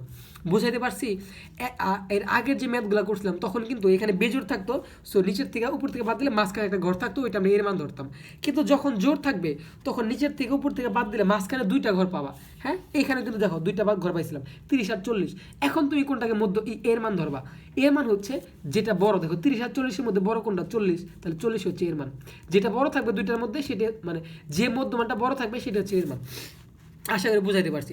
এরপর ধাপ বিচ্ছেদ একদম ইজি, যেখানে এ আছে ওই ঘরটাতে 0 বসাই দিবা, এরপর উপর দিকে মাইনাস নেগেটিভ মানগুলো আসবে, -1 -2 -3, যদি আরও থাকতো তাহলে -4 -5 আসতো, আর নিচের দিকে পজিটিভ মান 1 2, যেহেতু আর নাই আর বসানোর প্রয়োজন নেই। বুঝতে পারছো তো? এ মান পাইলেই 0, তারপরে নেগেটিভ মান, নিচের দিকে পজিটিভ মান। আচ্ছা, এখন FI UI আমরা কী করবো, বসাবো মানে গুণ করবো। এখন FI মান 5, এখানে আছে 3, 3 5 15 আছে মাইনাস, তাহলে -15, এই তো -15। এরপরে 3 আর 2 গুণ করলে 6 আছে মাইনাস, তাহলে -6। এরপরে 5 আর 1 গুণ করলে 5ই আছে মাইনাস, তাহলে -5। তারপরে 0-র সাথে যাই গুণ করি 0, এই তো 0। 1-এর সাথে 7 গুণ করলে 7, এই তো 7। তারপর 2-এর সাথে 2 গুণ করলে কত আসে ভাই? 4 আসে, এই তো 4। এখন কি করতে হবে আমাকে? এই তো সবগুলোর সমষ্টি লাগবে। তাহলে সবগুলো সমষ্টি আমরা কেমনে বের করবো? আগে মাইনাস এগুলো যোগ করি, 15 6 5। তাহলে দেখো এই যে 15 + 6 + 5, এই সবগুলো যোগ করলে আসছে 26। তাহলে এইখানে রাফে যায়, এই যে -26 আসছে হচ্ছে কি এই মাইনাসগুলো যোগ করে। এখন প্লাসগুলো যোগ করি, 4 আর 7 যোগ করলে কত আসে? 7 8 9 10 11 আসে। তাহলে এটা হচ্ছে কি পজিটিভ 11। হ্যাঁ, এটা তোমরা আশা করি পারো। তারপর একটু দেখাই দিই, তোমরা না পারো ক্যালকুলেটর সরাসরি এইভাবে করতে পারো। যেমন -15, তারপর আছে মাইনাস কত 6, তারপরে মাইনাস হচ্ছে কত 5, তারপর প্লাস কত আছে 0 আছে, এই 0 দিবা, +0 দিছ, তারপরে +7 আছে, +4 আছে, 4 আছে। তাহলে এই যে দেখতেছো তো, এই +7 এই +4, তাহলে আসে কত ভাই? +15 -15 আসছে অ্যান্সার, মানে ই করলে। তাহলে এই যে এখানে হচ্ছে কি -15 সমষ্টি করলে। আশা করি বুঝতে পারছো। এখন চলো আমরা জাস্ট সূত্রে বসাই। আমরা কিন্তু জানি সংক্ষিপ্ত গাণিতিক গড়ের সূত্র হচ্ছে x বার সমান a plus summation of FI UI divide by n into h। তাহলে এর মান কত বের করছিলাম ভাইয়া? এর মান 40। আমার এখানে এর মান লাগবে, সামেশন অফ FI UI মান লাগবে, বের করছি, n এর মান লাগবে, h এর মান লাগবে। আচ্ছা, আর একটা ডিফারেন্স বলছিলাম, সংক্ষিপ্ত গড় করার সময় এই গণসংখ্যাকে যোগ করে ছোট n দ্বারা প্রকাশ করা হয়, আর প্রত্যক্ষ পদ্ধতিতে বড় হাতের n দ্বারা। ওকে, এর মান কত বের করছি ভাইয়া? 40। এই শ্রেণী ব্যবধান কত ভাইয়া? শ্রেণী ব্যবধান 10 করে, তাহলে এইচ এর মান হচ্ছে 10, n এর মান কত 25, আর সামেশন অফ FI U এর মান কত বের করছি ভাইয়া? -15, এই তো -15। এটুকু তো ক্লিয়ার, এটা 15, এটা ভাই এটা 15। হ্যাঁ, আচ্ছা, এখন মানগুলো বসাই দিই। এর মান কত আছে ভাইয়া? 40 প্লাস সামেশন অফ FI এর মান কত? -15, এই তো -15, ইন্টু এইচ এর মান কত? 10, এই তো 10, এর মান কত? 25, এই তো 25। এখন চলো ক্যালকুলেশন করি, 40 প্লাস, এখন আমরা কাটাকাটি করতে পারি, 5 দিয়ে কাটলে এখানে কত আসে ভাইয়া? 5 5 25, আর এখানে কত আসে? 3। আবার কাটাকাটি যায়, 5 দিয়ে আমরা 10কে কাটতে পারি, আসে হচ্ছে 2। ক্লিয়ার? আর এখন কি করতে হবে? 3 আর 2 গুণ করলে আসে 6, তাহলে এই তো -6, নিচে কিছুই থাকে না, তো নিচে থাকে হচ্ছে 1, একই কথা। হ্যাঁ, তাহলে এখানে আলটিমেটলি কী দাঁড়ালো? 40 প্লাস এই তো ব্রেকেট দিয়ে -6। এখন করলে কত হয় ভাইয়া? এখন করলে আসে হচ্ছে এই 40 প্লাস, সরি 40, এই প্লাস মাইনাসে -6, ভালোই কাটাছিড়া হচ্ছে আজকে। বুঝতে পারছো তো? এই দেখো এখানে কাটাকাটি করার পরে নিচে তো কিচ্ছু থাকে না, তাহলে কি হবে? 40 প্লাস, আর এখানে 3 আর 2 গুণ করলে 6, আগে -6 ব্রেকেটে -6 রাখলাম, তারপর এই প্লাস মাইনাস যে -40 তো আসেই 6, তাহলে 40 থেকে 6 বাদ দিলে কত থাকে? 34 থাকে। সো 40 - 6 34। দেখো আমরা এটাই হচ্ছে কিন্তু অ্যান্সার। দেখো আমরা হচ্ছে সংক্ষিপ্ত পদ্ধতিতে গড় করলে অ্যান্সার 34 পেয়েছি, আবার আমরা হচ্ছে প্রত্যক্ষ পদ্ধতিতে গড় করছিলাম তখন অ্যান্সার 34 পেয়েছি। আশা করি বুঝতে পারছো ভাই, না বুঝলে টেনে টেনে ভালো করে মন দিয়ে কী করছি, খুব মন দিয়ে দেখবা, ঠিক আছে? আশা করি অ্যান্সারটা পাই গেছি। তাহলে আমার কিন্তু এইটা শেষ। এখন আমার কি করতে হবে ভাইয়া? মধ্যক আর প্রচুরক নির্ণয় করতে হবে ভাইয়া। এখন মধ্যক আর প্রচুরক নির্ণয় করার জন্য ভাইয়া আমাকে 3টা ঘর অবশ্যই লাগবে। কয়টা ঘর লাগবে ভাইয়া? 3টা ঘর লাগবে। তো দেখো, মধ্যক আর প্রচুরক নির্ণয়ের জন্য আমরা এটা করব। মধ্যক আর প্রচুরক নির্ণয়ের জন্য আমাকে 3টা ঘর লাগবে। কি কি ঘর লাগবে মনে আছে?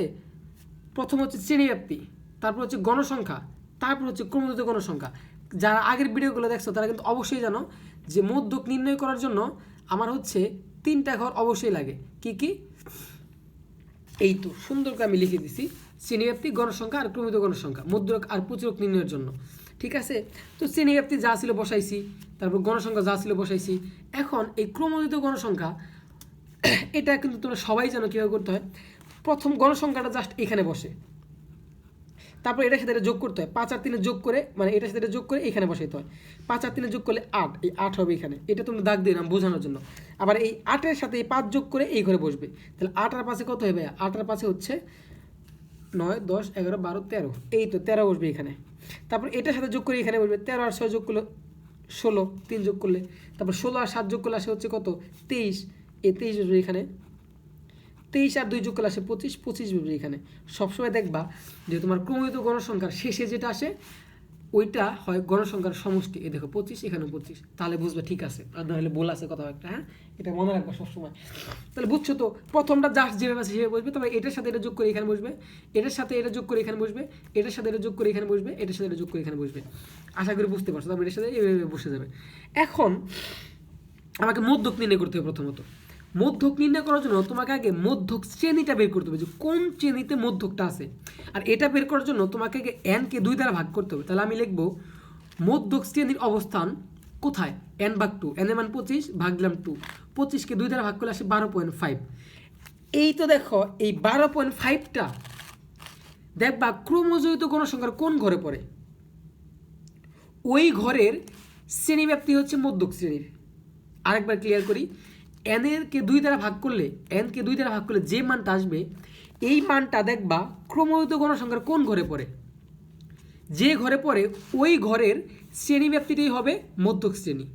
তাহলে দেখো n/2 করলে আসে 12.5, এই 12.5টা কোথায় পড়ে? এই 12.5টা কিন্তু 13 এখানে পড়তেছে, 8-এর এখানে কিন্তু 12.5 নাই, 13 এখানে পড়তেছে। তাহলে এই 13 ঘরের শ্রেণীব্যাপ্তিটি হচ্ছে কি মধ্যক শ্রেণী, অর্থাৎ এই জিনিসটা হচ্ছে কি ভাইয়া, এইটাই হচ্ছে মধ্যক শ্রেণী।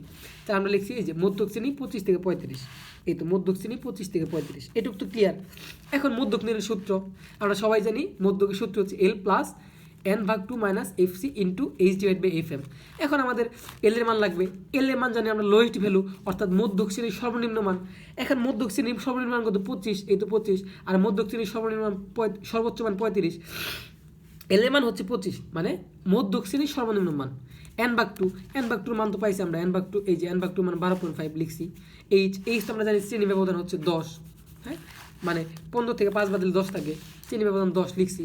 FC, এই এফসির মানটা সব থেকে ইম্পর্টেন্ট, ভালো করে বুঝো। এই মধ্যকটা কোথায় পড়ছিল? এই যে মানে 12.5 কোথায় পড়ছিল? এইখানে পড়ছিল না, 13 এখানে পড়ছিল না। এর আগের ক্রমযুত গণসংখ্যা হচ্ছে এফসির মান, অর্থাৎ 8 হচ্ছে এফসির মান। দেখো ভালো করে বুঝো, এই যে 12.5 ক্রমযুত গণসংখ্যা যেখানে পড়ছিল, এই 12.5 কই পড়ছিল? 13 ঘরে পড়ছিল। তার আগের ক্রমযুত গণসংখ্যা হচ্ছে এফসি মান, তাহলে 8 হচ্ছে এফসি মান। তাহলে এফসি মান হচ্ছে কত? 8। আর এই এফএম এর মান কত হবে? এই যে তোমার মধ্যক যে শ্রেণীটা বের করছিলাম, এই মধ্যক শ্রেণীর গণসংখ্যা অর্থাৎ 5, এটা হচ্ছে কি এফএম এর মান। মধ্যক শ্রেণীর গণসংখ্যা হচ্ছে এফএম, আর এফসি হচ্ছে এই 12.5, অর্থাৎ n-কে 2 দ্বারা ভাগ করবো যে মানটা আসে, ওই মানটা ক্রমিত গণসংখ্যার কোন ঘরে পড়ে? তার আগের ক্রমিত গণসংখ্যা হচ্ছে এফসির মান। ক্লিয়ার? তো সব মানগুলো আমি লিখে নিচ্ছি, এখন মানগুলো বসাবো। এল এর মান হচ্ছে কত ভাইয়া? 25, প্লাস n/2 এর মান কত? 12.5, মাইনাস এফসির মান কত? এফসি মান হচ্ছে 8, ইন্টু এইচ এর মান কত? এইচ এর মান 10, এফ এর মান কত? 5। তো এখন ক্যালকুলেশন করি, 25 12.5 থেকে 8 বাদ দিলে কত থাকে? এই তো 12.5 মাইনাস 8, 12.5 থেকে 8 বাদ দিলে থাকে হচ্ছে 4.5, তাহলে এই তো 4.5 ইন্টু এটাকে আমরা যদি 2 দ্বারা 5কে দিলে 10কে দিলে 2 দ্বারা কী বলি, 10কে দিলে 5 দ্বারা কাটি, তাহলে আসে হচ্ছে 2, এই তো 2। ক্লিয়ার? মানে এখানে 2। আচ্ছা, তাহলে আবার যোগ করি, 25 প্লাস এটার সাথে গুণ আছে, গুণটা করে নিই। তাহলে 4.5 ইন্টু 2, 4.5 ইন্টু 2 করলে আসে কত? 9, এই তো 9। দেখো ভালো করে, 9 অ্যান্ড 25 সাথে 9 যোগ করলে কত আসে? তো চলো যোগ করি, 25 প্লাস 9 আসবে হচ্ছে 34, এই তো 34। তাহলে আমার মধ্যক হচ্ছে কত? কি লিখতেছি এগুলা? 34। এটাই হচ্ছে কি ভাই অ্যান্সার। এটা না কিন্তু। আশা করি বুঝতে পারছো, অনেক কথা বলছি, হ্যাঁ ভিডিওটা বড় হয়ে যাচ্ছে, আর অনেকগুলো কোশ্চেন আছে। যারা মন দিয়ে দেখতেছো তাদেরকে অসংখ্য ধন্যবাদ। চ্যানেলটা অবশ্যই সাবস্ক্রাইব করবা, বুঝলেও কমেন্ট করবা, না বুঝলেও কমেন্ট করবা, কমেন্ট করলে ভিডিও করার উৎসাহ পাওয়া যায়। এরপর হচ্ছে প্রচুরক। তো সিমিলার আছে ভাইয়া, প্রচুরক নির্ণয় সূত্রটা আমি লিখছি। আমরা জানি প্রচুরক, এখানে প্রচুরকের জন্য দেখতে হবে সর্বোচ্চ গণসংখ্যা কত আছে। দেখো ভাইয়া, প্রচুরক হচ্ছে সর্বোচ্চ গণসংখ্যা 7। দেখো সবগুলোর মধ্যে সর্বোচ্চ গণসংখ্যা 7, অর্থাৎ এই যে সর্বোচ্চ গণসংখ্যা 7 না, এই শ্রেণীতে প্রচুরক অবস্থিত, অর্থাৎ সর্বোচ্চ গণসংখ্যা যেহেতু 7, সুতরাং প্রচুরক শ্রেণী হচ্ছে 45 থেকে 55। আর মধ্যকের ক্ষেত্রে কত ছিল? 25 থেকে 35। কেমনি এটা কিন্তু বলছি। আর প্রচুরকের সময় খেয়াল করবা যে সর্বোচ্চ গণসংখ্যা যেটাতে আছে, এখানে সর্বোচ্চ গণসংখ্যা 7, এই সর্বোচ্চ গণসংখ্যার শ্রেণীটাই হচ্ছে প্রচুরক শ্রেণী। তার লিখছি যে এখানে সর্বোচ্চ গণসংখ্যা 7, সুতরাং প্রচুরক শ্রেণী 45 থেকে 55। অ্যান্ড সূত্র লিখছি, প্রচুরক সূত্র হচ্ছে L plus F1 divide by F1 plus F2 into H। এখানে L এর মান কত? আমরা জানি L হচ্ছে লোয়েস্ট ভ্যালু, তাহলে প্রচুরক শ্রেণী লোয়েস্ট ভ্যালু হচ্ছে 45 লিখছি। F1টা কেমনে বের করবা? F1টা বের করার নিয়ম হচ্ছে, একটু খেয়াল করো, আমরা প্রচুরক 7 থেকে, অর্থাৎ F1 হচ্ছে এই 7 থেকে 3 বাদ দিতে হবে, অর্থাৎ গণসংখ্যা এটা থেকে উপরেটা বাদ দিলে হয় F1 এর মান, 7 থেকে 3 বাদ দিলে F1 এর মান। তাহলে এই দেখো F1 হচ্ছে 7 থেকে 3 বাদ দিতে হবে 4, আর F2 হচ্ছে ওই যে সর্বোচ্চ গণসংখ্যা 7 ছিল না, ওই গণসংখ্যাতে নিচের গণসংখ্যাটা বাদ দিতে হবে। তাহলে এই তো দেখো 7 থেকে 2 বাদ দিলে আসবে F2 এর মান, অর্থাৎ F1 এর মান আমরা যেই গণসংখ্যাটা ধরছিলাম ওইটা থেকে উপরের গণসংখ্যাটা বাদ দিব, আর F2 এর মান ওই গণসংখ্যা থেকে নিচের গণসংখ্যাটা, অর্থাৎ 7 থেকে 2 বাদ দিব। তাহলে এই যে এখানে বাদ দিছি, 7 থেকে 2 বাদ দিলে 5, আর 7 থেকে 3 বাদ দিলে 4। এখন আমরা জাস্ট মানগুলো বসাবো। তাহলে কত আসে? L এর মান ছিল 45, এই তো 45, প্লাস F1 এর মান হচ্ছে 4, এই তো, আর F1 এর মান হচ্ছে 4, আর F2 এর মান হচ্ছে 5, এই তো যোগ করতেছি, ইন্টু H এর মান হচ্ছে কত? শ্রেণী ব্যবধান ছিল কত? 10, এই তো 10। তো এখন ক্যালকুলেশন করি, 45 প্লাস উপরে 4, নিচে কত? 5 4 9 ইন্টু 10। তাহলে এখন কি করব? 45, এই 10টা গুণ আছে কার সাথে? 4-এর সাথে, তাহলে 4 10 কত? 40, আর নিচে আসবে কত? 9। এখন করি 45 প্লাস 40কে 9 দ্বারা ভাগ করি আমরা, এই 40 ভাগ 9, 40 ভাগ 9 করলে আসে হচ্ছে 4.44। অনেকগুলো আসে, আমরা 4.44 লিখব। তাহলে 4.44। এখন এটা যোগ করলে কত আসে? 45 46 47 48 49। তাহলে এই যে 49.44, এটাই হচ্ছে কিন্তু ভাই আমাদের প্রচুরকের অ্যান্সার। আশা করি বুঝতে পারছি ক্যালকুলেশন। তো মধ্যকার প্রচুরক কিন্তু হয়ে গেছে। এরপর 2-এর চিত্র থেকে গণসংখ্যা সারণী তৈরি করো। এইটা একটু খেয়াল করো ভাইয়া, 2 নং চিত্র থেকে আমাকে গণসংখ্যা সারণী তৈরি করতে হবে। দেখো একটু খেয়াল করো, 2 নং চিত্র থেকে গণসংখ্যা সারণী করার জন্য আমরা ছক করে নিছি শ্রেণীব্যাপ্তি গণসংখ্যা আর ক্রমিত গণসংখ্যা। দেখো আগে এখানে বুঝো, শ্রেণীব্যাপ্তি দেওয়া আছে x অক্ষ বরাবর, আর y অক্ষ বরাবর এই তো ক্রমযুক্ত গণসংখ্যা দেওয়া আছে। তাহলে শ্রেণীব্যাপ্তি দেখো 0 থেকে 10, 10 থেকে 20, 20 থেকে 30, 30 থেকে 40, 40 থেকে 50, 50 থেকে 60, 60 থেকে 70, 70 থেকে 80, 80 থেকে 90। এই দেখো আমাদের কিন্তু 80 পর্যন্ত আছে, অর্থাৎ 80 থেকে 90 এর মধ্যে আর নাই, অর্থাৎ এই পর্যন্ত কাউন্ট হবে। হ্যাঁ, তো আমি লিখছি, এই তো দেখো 10 থেকে 0 থেকে 10। এখন কয়টা ঘর হবে এটা তোমরা কীভাবে বুঝবা? এইভাবে গুনো, এই একটা ঘর, দুইটা ঘর, তিনটা, চারটা, পাঁচটা, ছয়টা, সাতটা, আটটা। তাহলে এই যে আমি লিখছি 1 2 3 4 5 6 7 8, আর শিরোনামের জন্য একটা ঘর আছে, টোটাল 9টা ঘর হবে। হ্যাঁ, এই তো 0 থেকে 10, 10 থেকে 20। তাহলে আমি এবার সাজাইছি 0 থেকে 10, 10 থেকে 20, 20 থেকে 30, 30 থেকে 40, ফাইনালি 70 থেকে 80। এই আবার 80 থেকে 90 কেন হলো না, এটা কোশ্চেন করতে পারো। হ্যাঁ, যে 80 থেকে 90 কেন হলো না? এই দেখো 80 পর্যন্তই কিন্তু আমাদের এই রেখাটা শেষ হয়ে গেছে, 80 থেকে 90 কিন্তু নাই, এই জন্য আমরা 80 পর্যন্তই রাখছি। হ্যাঁ, এরপর ক্রমিত গণসংখ্যাগুলো বসাবো। এই দেখো ক্রমিত গণসংখ্যা দেওয়াই আছে, যখন 0 থেকে 10 তখন ক্রমিত গণসংখ্যা কত ছিল? এই দেখো তো 1 2 3 4, 4 ছিল, অর্থাৎ ওরা কিন্তু প্রতি ক্ষুদ্র ঘরকে 1 করে ধরছে। হ্যাঁ, এদিক ধরছে কত করে? দেখো 1 2 3 4 5, যেহেতু আসে হচ্ছে 5, তাহলে 5 আসার কথা 1 করে ধরলে, কিন্তু 10 ধরছে। ওরা x অক্ষ বরাবর ধরছে কি প্রতি ক্ষুদ্র বর্গকে 2 করে, আর y অক্ষ বরাবর 1 করে ধরছে। এই যে 1 2 3 4 5 6 7 8 9 10। হ্যাঁ, তাহলে দেখো যখন 0 থেকে 10 চিনি পাবি তখন গণসংখ্যা কত, মানে ক্রমিত গণসংখ্যা কত? এই তো 1 2 3 4 4। হ্যাঁ, তাহলে এখানে অ্যান্সার আসবে কত? এই তো 4। এরপরে কি আছে ভাইয়া?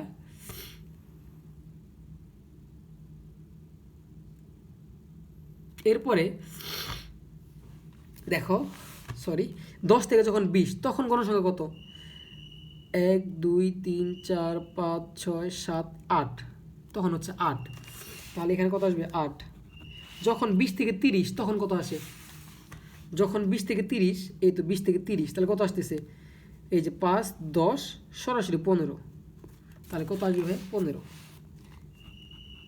এরপরে যখন 30 থেকে 40 তখন কত আসবে? এই তো 30 থেকে 40, তাহলে এই যে 5 10 15, তারপরে 2 16 17, 30 থেকে 40 আসতেছে কত? 17। এরপরে কি আছে?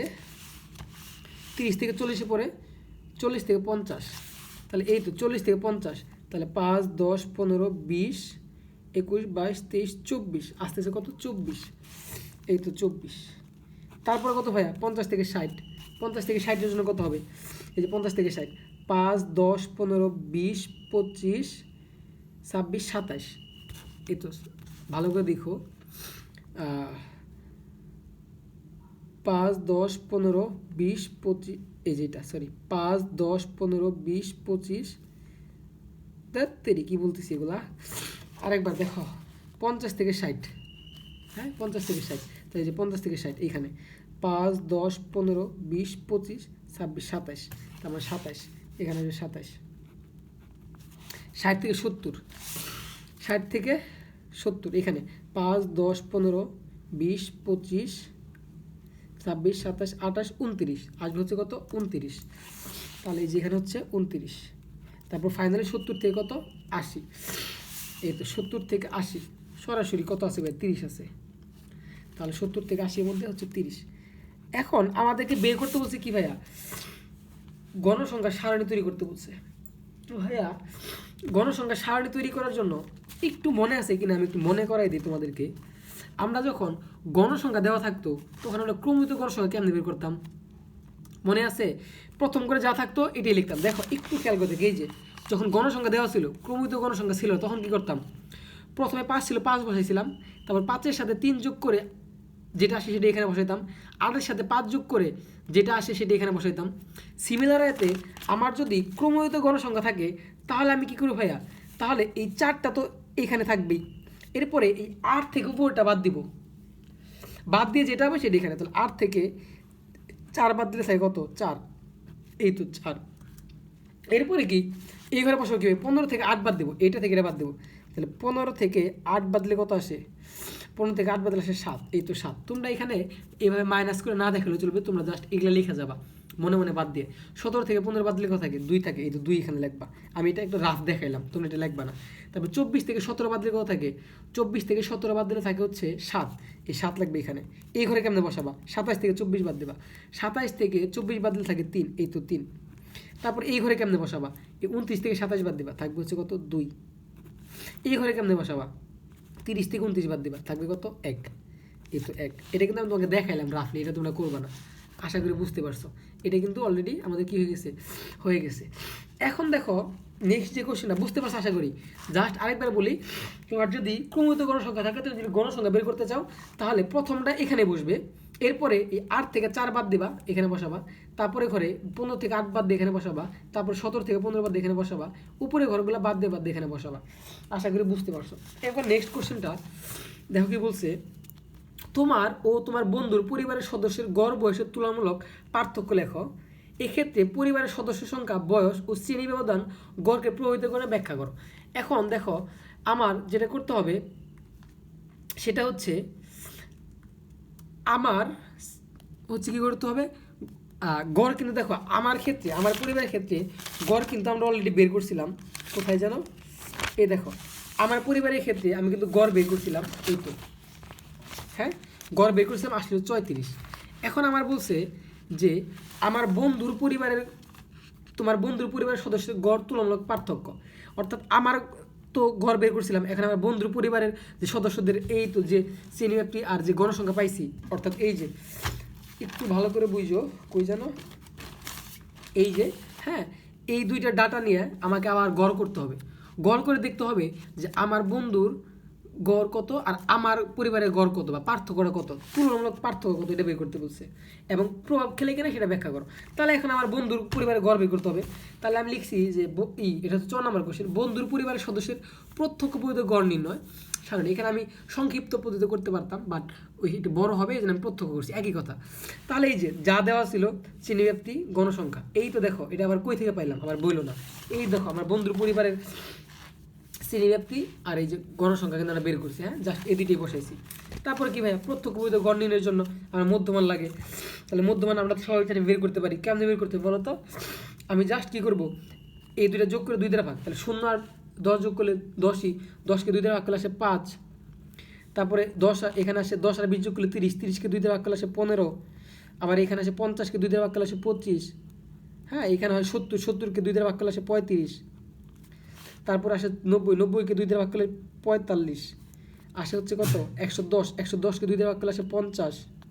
তারপর কত 60 আর 70 যোগ করলে আসে কত 120, 130, 130কে 2 দ্বারা ভাগ করলে আসে হচ্ছে 65। আর এখানে আসবে হচ্ছে 10 করে বাড়তেছে 75। মিলাই দেখো দুইটা যোগ করে 2 দ্বারা ভাগ করে। এখন আমি কি করবো, আমার বন্ধুর পরিবারের সদস্যদের কিন্তু গড় বের করতেছি। তারপরে পার্থক্য এফআই এক্সআই গণসংখ্যার এটা যোগ করবো, 5 আর এটা যোগ করলে কত আসে 20 আসে। তারপরে 15 আর 4 যোগ করলে 4 15 30 আসে, 15 দুগুণে 4 15 60। তারপর 25 আর 7 যোগ করলে কত আসে 175। তারপর 35 আর 3 যোগ করলে 2 যোগ করলে কত আসে 70। তারপর 45 আর 7 গুণ করলে কত আসে, বারবার একই ভুল করতেছি, গুণ করতে হবে ভাই এগুলা। আচ্ছা, 35 আর 7 আর 45 গুণ করলে কত আসে, এটা মুখে করা যাবে না, 45 গুণ 7 আস্তে আস্তে 315। এই তো 315। তারপর 55 আর 3 গুণ করলে কত আসে, 55 আর 3 গুণ করলে আসবে হচ্ছে 165। তারপর 65 আর 2 গুণ করলে কত আসবে, 65 আর 2 গুণ করলে আসবে হচ্ছে 130। 75 আর 1 গুণ করলে কত 75, এই তো 75। এখন আমার সামেশন লাগবে, হ্যাঁ, এই সবগুলো মানে যোগফল।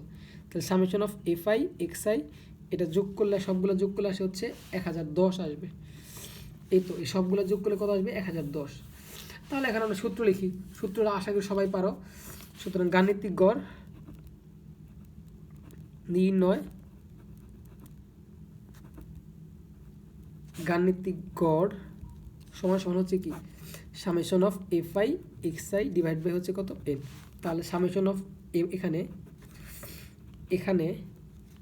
সামেশন অফ এফআই এক্সআই মান কত পাইছি ভাই আমরা 1010 পাইছি।